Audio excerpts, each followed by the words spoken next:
Hey everybody, this is Ryan McClanahan with HistoryThroughCards.com. I hope you're all doing very well today. This video, I want to share with you the life and career of Ben Hogan. It's been a long time since I've actually covered golf on my channel here, and I thought this would be a great time to introduce a lot of you to Ben Hogan's career. And if you're not familiar with these particular cards, this is a 1952 Wheaties, and he does have a 1951 Wheaties Premium and a regular from that set as well. And I really haven't seen the 1951 Wheaties. And what you would do is cut these out of a box, as you guys can see here. I do have a few of these. I really enjoy the set, and it's a great way to pick up Hall of Famers and other stars that normally don't have cards out there. And again, like I really don't cover golf as much as I would like to or probably should, because I do like the sport. I just can't play worth a damn. I wish I could. I'm just not very golf athletic, if you will. But today I'm going to share with you Ben Hogan's life and career, and I think you guys are going to enjoy this. So here we go. This is from the Fort Worth Star Telegram, July 26, 1997. Golf legend Ben Hogan dies. Perfection was hallmark of Fort Worth great by Jimmy Birch. Fort Worth. He won 63 PGA tournaments, more than all but two players in the history of golf. He won 9 major championships, more than all but two players in the history of the sport. In his wondrous season of 1953, he won 5 of the 6 tournaments that he played, and 3 of those were the Masters, the U.S. Open, and the British Open.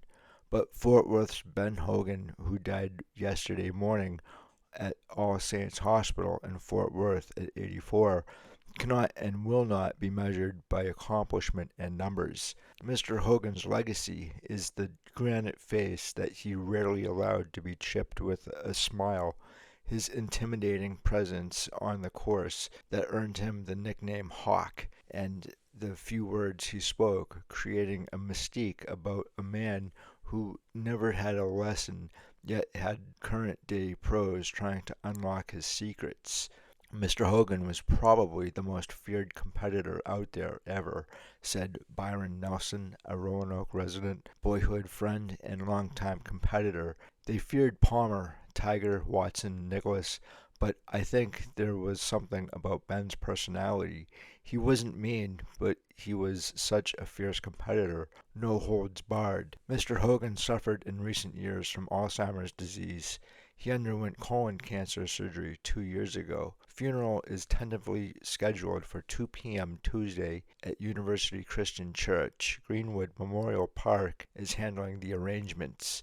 He is survived by his wife of 62 years, Valerie. During a career that spanned 5 decades but reached its summit only after a comeback from a near-fatal car wreck in 1949, the 5'8" 140-pound Hogan proved a heavyweight, winning 66 professional tournaments, including 63 on the Professional Golfers Association Tour. Only Sam Snead, 81, and Jack Nicklaus, 70, won more.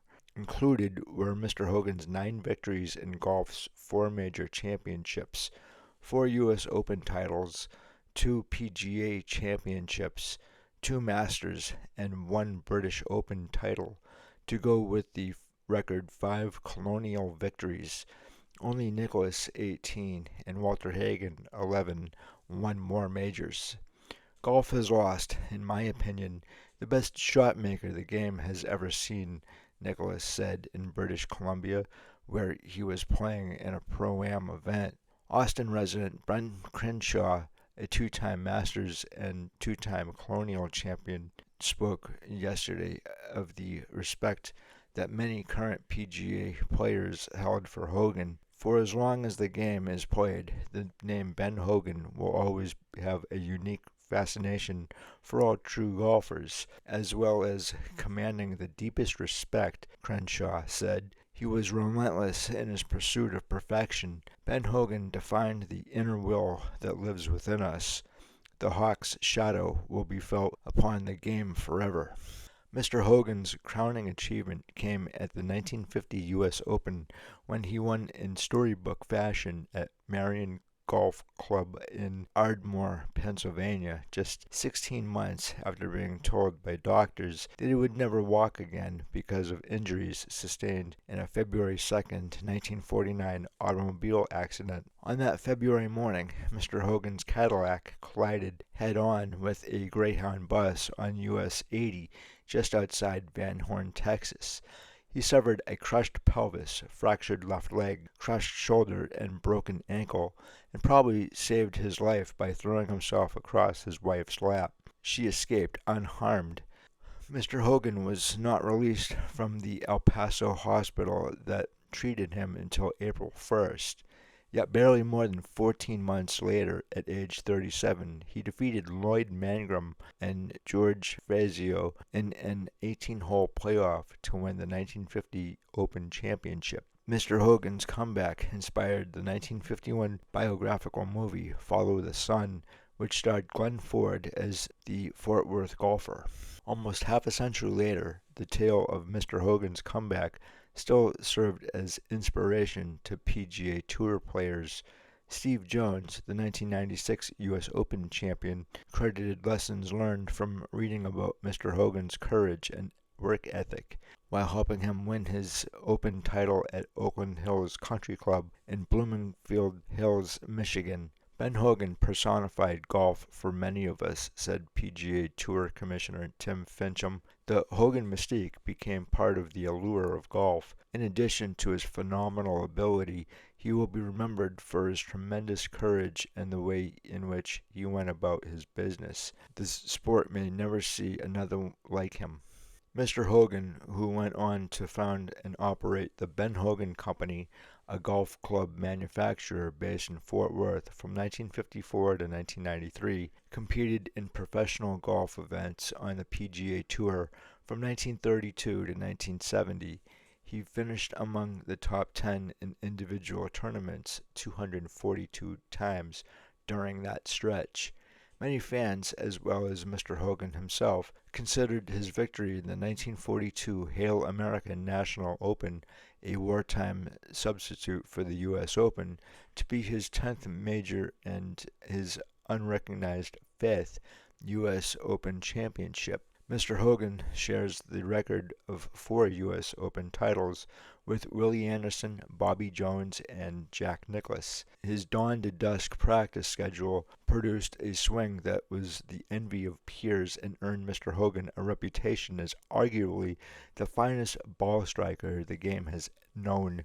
If he'd played today with his equipment, heaven knows what he would have scored, said Gary Player, 60, who competed against Mr. Hogan for several years on the PGA Tour. He's the only player I ever saw who could truly control every club in his bag. The youngest of Clara and Chester Hogan's 3 children, William Ben Hogan, was born August 13, 1912 in Dublin, Texas, and moved to Fort Worth 8 years later. Unable to find work and in failing health, Chester Hogan committed suicide in the family home on February 13, 1922, forcing the children, Royal 13, Princess 11, and Ben 9, to begin working odd jobs at an early age to help the family make ends meet. Mr. Hogan's introduction to golf came in 1924 when he accepted a job paying 65 cents per round as a caddy at Glen Garden Country Club in Fort Worth.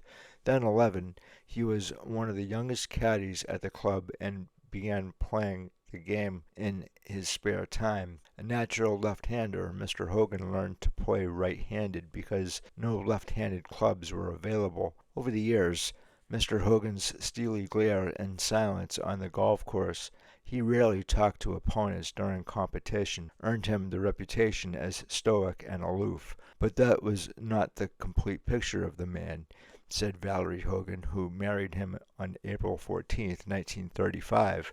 It's true, he's not one for chit-chat, she said in a 1995 interview. I do think that by many people it hasn't been a very fair image of him. He's not going to say something to make an impression. I've known him since he was 14 years old, and he's such a warm and kind-hearted person. He always had high principles, and his values never changed. Many golfers and fans never seem to know the side of Mr. Hogan that Lee Trevino, Dallas resident and two-time British Open champion, knew. We were not great friends, but we were friends, Trevino said. I had something I cherished probably more than anyone. I had an open invitation to come and play with him any time I wanted to. I didn't know if anyone else had that invitation. Mr. Hogan's determination led him to make good on a vow that he made to his mother at age 16, urged by Clara Hogan to leave the caddy shack because he would never get anywhere fooling around those golf courses. Her teenage son responded, "Mama, someday I'm going to be the greatest golfer in the world." Mr. Hogan's obsessive drive to master the game took time. He fought a severe right to left hook for years, finally changing his game to a control to a left to right shot, which allowed his career to take off. Mr. Hogan's greatest season in terms of victories came in 1946 when he won 13 events, but the season that earned him the most accolades was 1953 when the 41-year-old Mr. Hogan entered 6 events and won 5 times, including 3 of golf's 4 majors, the Masters, the U.S. Open, and British Open. Mr. Hogan's other triumphs in 1953 came at the Colonial Tournament in Fort Worth and the Pan American. After his victory at the 1953 British Open, he could not compete at the PGA because of a schedule overlap with the British Open. Mr. Hogan's Triple Crown at the major championships earned him a ticker tape parade in both New York and Fort Worth. He was named the Associated Press Professional Athlete of the Year. Mr. Hogan's 1953 performance remains the only time the same player has won as many as 3 of the professional golf's acknowledged major championships in the same season. Lifelong amateur Bobby Jones, the only golfer credited with achieving a Grand Slam of golf's 4 major titles in his calendar year, turned the trick in 1930 with victories at the U.S. Open, British Open, U.S. Amateur, and British Amateur. The Masters, which Jones co-founded, was not contested until 1934. Nick Faldo, a 3-time winner of the Masters, traveled from his home in England for a private conference with Mr. Hogan in 1992. The two discussed the evolution of the game before Faldo asked Mr. Hogan the secret for winning a U.S. Open, the one major title he most covets. "Finish with the lowest score," Mr. Hogan replied. The no-nonsense response proved to be typical Hogan. It was the characteristic Faldo most admired in the man whose on-course countenance he tries to emulate. "My biggest regret is I never got to see him hit balls live," said Faldo, a 3-time winner of the British Open. "I've always admired the way he played in practice, how he could luck out the world. He and Nicklaus were 2 with the greatest strength in both departments, mental and physical, for the long haul. That's the secret." Mr. Hogan also helped put the Colonial National Invitation Tournament on the golf map. He was the winner of the first event held in 1946 with the first 5 victories in the Fort Worth event. Between 1946 and 1970, Mr. Hogan played in 21 Colonial Country Club tournaments, winning in 1946, 1947, 1952, 1953, and 1959. He never missed a Colonial cut and failed to finish in the top 20 only once. That was in 1970 when he came out of retirement at 57 to open with a score of 69 before slipping into a tie for 56th place. For years, Mr. Hogan called Colonial, founded by his longtime friend and benefactor Marvin Leonard, his home course. The Colonial Golf Course is nicknamed Hogan Alley because of his play and because his role in improving the course. He supervised the building of several greens in the early 1960s and was consulted during the construction of 9 holes as part of a 1968-69 flood control project on the Trinity River. In 1958, Mr. Hogan shifted to Leonard's new Shady Oaks Country Club in Westover Hills. Mr. Hogan designed just one other golf course, the original 18-hole tryout at Trophy Club northeast of Fort Worth. I somehow lost my voice. Sorry about that, guys. During his playing career, Ben Hogan was as fastidious about his equipment as he was about his game. Mr. Hogan founded the Ben Hogan Company golf equipment manufacturing firm in 1954. He was the principal owner of the company until 1961, when it was sold to AMF Inc. The Hogan Company underwent several other sales in the 1980s and 1990s, and now is based in Richmond, Virginia. He pestered club manufacturers endlessly about the quality of their products, always demanding new and better products. I will try to make the best club in the world, he said. I want the buyers of my clubs to know that they have the best product on the market. The Ben Hogan Company began producing clubs at what became its main plant on South Pafford Street in 1954. About that time, Mr. Hogan started a routine that he would continue for the rest of his life. At noon, he would leave his office at the plant and go to Shady Oaks Country Club, where he would spend an hour or so in a secluded spot hitting balls with various clubs still in the design process. Mr. Hogan was notorious for throwing out entire production lines when they did not meet his standards. A Hogan club had to be tested and proved worthy in the sternest of conditions, the hands of Mr. Hogan himself. The shift in concentration from the golf tour to the factory floor made an impact on Mr. Hogan's game. He never won a U.S. Open after starting the Ben Hogan Company in 1953. In 1955, at the Olympic Club in San Francisco, Mr. Hogan tied for the championship with Jack Fleek, a little-known municipal course pro from Davenport, Iowa. Fleek was given little chance to beat Mr. Hogan in the 18-hole playoff the next day, but Fleek had a powerful weapon, a new set of Ben Hogan clubs.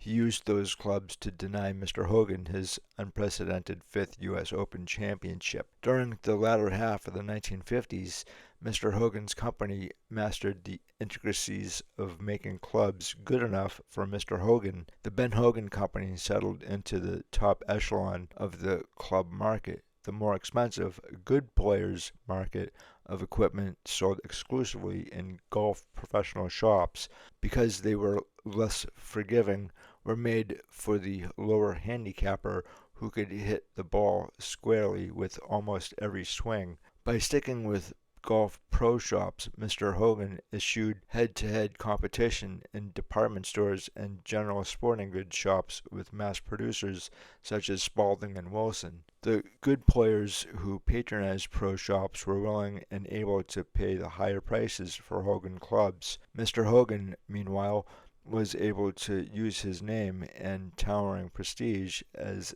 a sales tool. Company advertising long promoted the fact that Ben Hogan tested and approved every model line that left the factory floor. He was not above putting the interest of his company ahead of other considerations.